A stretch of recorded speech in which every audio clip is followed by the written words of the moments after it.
I'm going to show you exactly how to start the disputing process and how to deal with collection companies, all in the same video.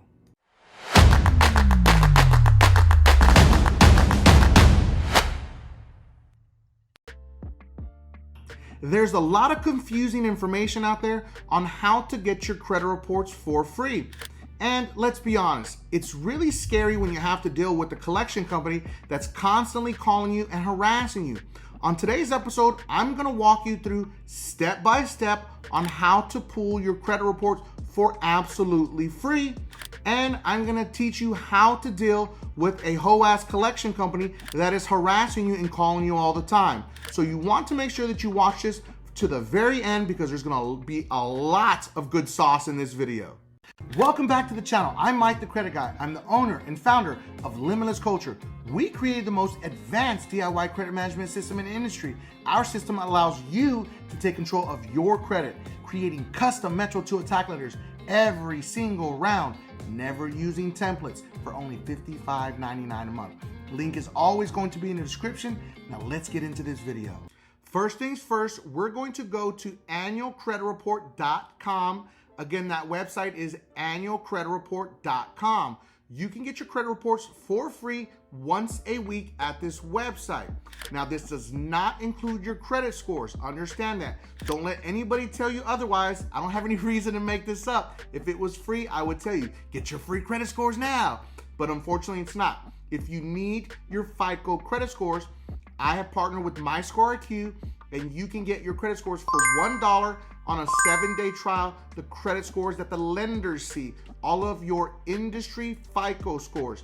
Now, if you do that trial service, you need to go to the credit reports page, and under the credit reports, under your personal information, is where you will see the actual industry specific credit scores.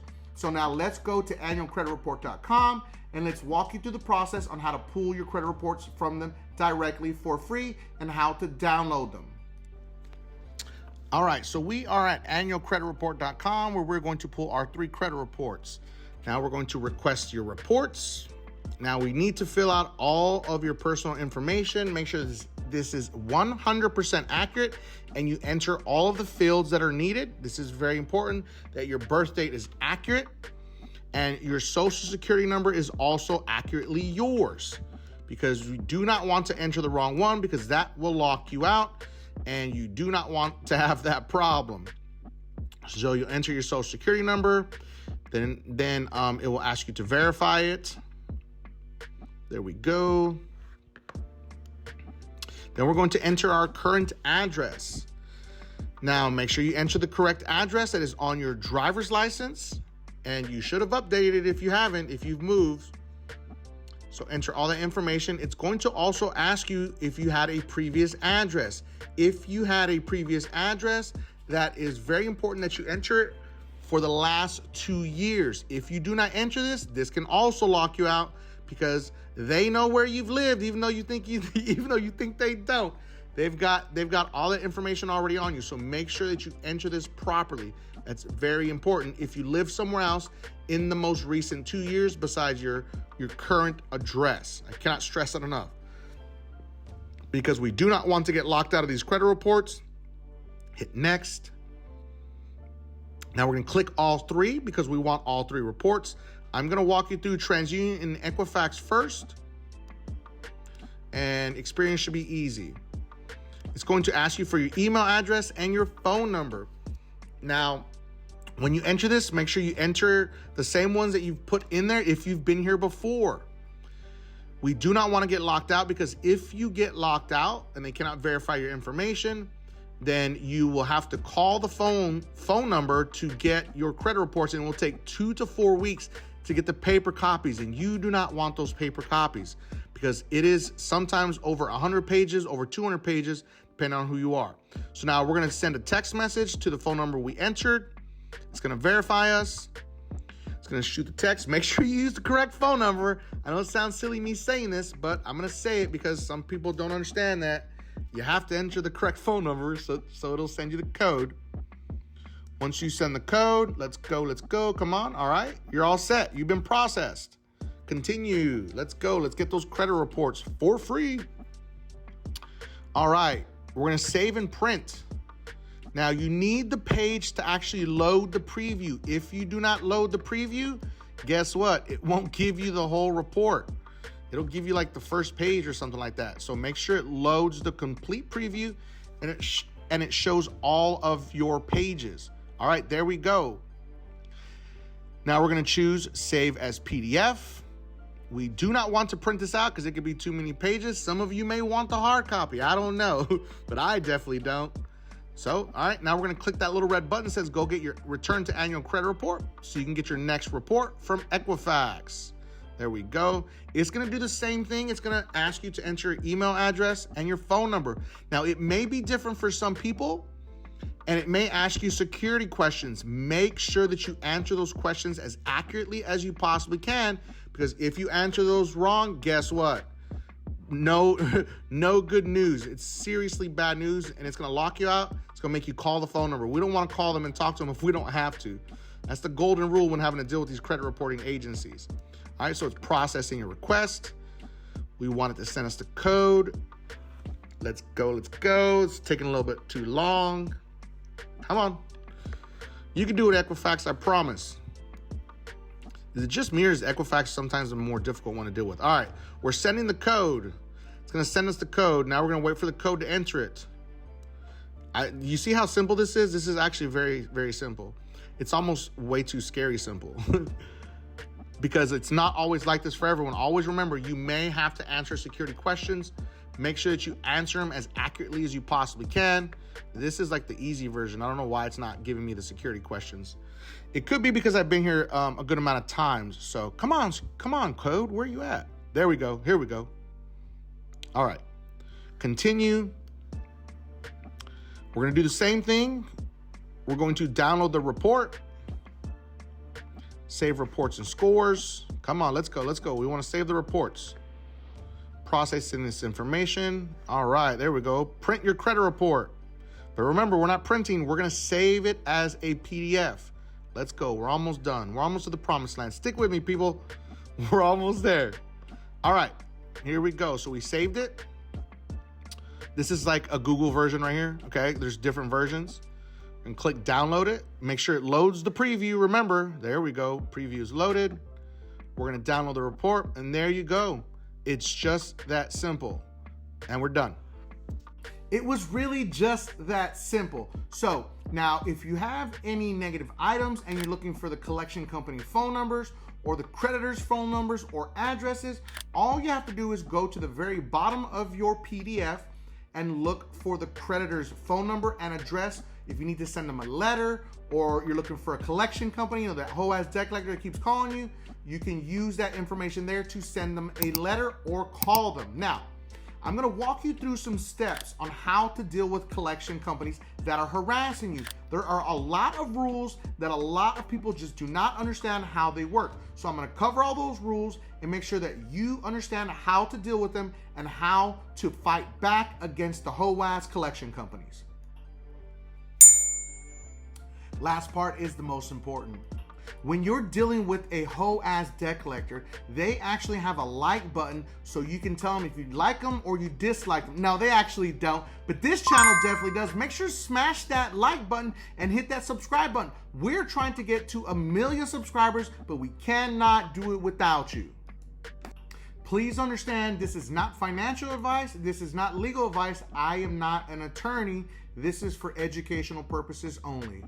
There's a lot of really bad information out there where people say a debt collector doesn't have the right to collect. They can't do anything to you. You don't owe the debt. That's absolutely 100% false.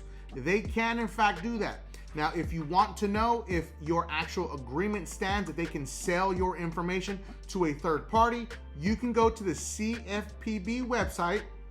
Literally, just Google CFPB credit card agreement, or you can Google, as an example, DirecTV DirecTV agreement or service agreement. You can find all of that through your friend Google. But the CFPB website will have a database of every credit card agreement that is in their system. Now you can look in that system and go through it until you find your credit card agreement and see if they can in fact sell your information to a third party, which I would say 99.9% of them actually can. It's very rare if it's not included in there because, again, these are banks. They're not dumb. They're not going to say, oh no, we're just going to leave this nice little loophole for everybody. It doesn't work like that, unfortunately. The CFPB came out with a new rule called Regulation F on November 30th of 2021. Now, this has been around for a minute now, but a lot of people on social media are not talking about it, and they're not teaching everyone how to use it properly. This is huge and it is major because there were some major changes to debt collection policies. So we're going to cover all of those new changes and how to use them, and I'm going to walk you through some scenarios that you do not want to miss. Now let's go over the list of the things that debt collectors cannot do. A debt collector can't contact you before 8 a.m. or after 9 p.m. unless you agree to it. They can't contact you at work if you tell them you're not allowed to get calls there. That's a really good one. They can't contact you by email or text message if you ask them to stop. They can't call you more than 7 times within a 7-day period or within 7 days after talking with you by phone about a particular debt. So if they called you on Monday and you talked to them on the phone, they have to wait 7 days before calling you again. If not, that's a violation. They also can't privately message you on social media if you ask them to stop. Now let's read between the lines. This is important to understand. Regulation F is allowing you to reset the playing field. It is giving you the advantage. You have the ball. So you set the tone. You can tell the debt collector when they can contact you, when not to contact you, and where they can contact you. So if you don't want them to contact you through actual email, they can't. You tell them don't text me ever again, they can't. You set the tone. Let's walk through a scenario here. Also, just be aware, there's people out there that love to say, talking to a debt collector resets the debt clock. No, it absolutely doesn't. That's 100% false. The only thing that can reset a debt clock is going to be an actual payment. So if you make a payment to the actual debt, yes, that will reset it. But talking to a debt collector does not reaffirm the debt or actually reactivate the debt or reset the debt clock. Hi, yes, my name is Michael Lopez, and I'm calling to talk to somebody at HOAS Debt Collectors United. Can I please speak to somebody about this alleged debt that you are reporting on my credit report? Please be aware that this call may be recorded for quality assurance. You have reached HOAS Debt Collectors United. I'm going to need to verify some information before continuing. Notice that the debt collector said this call may be recorded for quality assurance. That is your opportunity to record the call. Make sure you record it. Never ever give the debt collector your actual social security number. You can give them your actual date of birth, your name, and your address, but never give them your social. Yeah, so what do you need for me to verify it? Okay, all right, so yeah, my name is Michael Lopez. I live at 12345 HOAS Drive in North Carolina. That's right, Raleigh, North Carolina. Okay, yep. My date of birth is 7/12/1984. Yep, that's me. You got it? All right. Hi, Mr. Lopez. I found your file today, and it seems that you owe $68,000. How would you like to pay us today? Oh my God! You want to always tell them this alleged debt. Hold on, man. I never said I was going to pay you. I wanted to talk to you about this alleged debt that you're reporting on my credit report. Yeah, the alleged debt. I'm not going to agree to pay you anything. As a matter of fact, I need your full name of who I'm speaking with. Yep. Yeah, your full name and your employee number. And I want to speak to your supervisor also. Yes, please. Thank you. Yes, sir. My name is Michael Myers, and my employee number is 63382, and I'll try to get you to a supervisor now. Before you say anything else, make sure you get the supervisor's name and employee number. Hi, yes, it's nice to meet you. Can you please tell me exactly what your name and employee number is so I know exactly who I'm talking to? Yes, thank you. Jesus, Michael, what did you fuck up now? Here we go. Hi, Mr. Lopez. This is Karen Jones with HOAS Debt Collectors United. Michael said that you requested a supervisor. How can I help you? Perfect. We got her full name, and that's what we need. Oh, yes, Miss Karen. So I'm calling because I've seen that you actually put an alleged debt on my credit report. And what I'm doing is I'm calling to let you know that I do not want you to communicate any further with me except for only by mail. And I can only be contacted from 6:30 a.m. to 7 a.m. Okay, only on Sundays because I work 3 jobs. I want you to understand that. So do not contact me except for mail and between 7:30 a.m. to 8 a.m. every Sunday only, okay? And I want you to send me a copy of the purchase agreement because if you legally own this debt, you should have a purchase agreement. Do you understand that? This is very important that you write this down and you send it to me all to the address that you have on file. Damn it, Michael, he knows. Well, actually, Mr. Lopez, we can call you whenever we want to. But we would be happy to send you the purchase agreement through the mail, as long as you pay us. I already told your rep, Michael, that I'm not paying you a dime. Just understand, I want you to send me the information I requested, and that is it. Bye.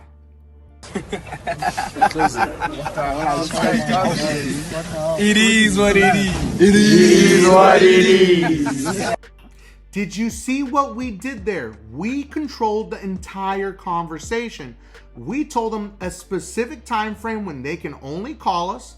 We told them that they cannot contact us through any other form except for mail, and we want the purchase agreement. We didn't ask like amateurs for a contract with a wet signature because 90% of the time that doesn't exist because a lot of these defaults are from credit card agreements. So you want to ask for the purchase agreement that shows an unbroken chain of transfer of debt. That is super important because if you go to a court of law, I'm not an attorney, but if you go to a court of law and you ask for those documents, they have to show them in court because that shows that there was no debt collector before you, and they don't want you to see that because the purchase agreement is going to have some type of verbiage that says this information is not accurate.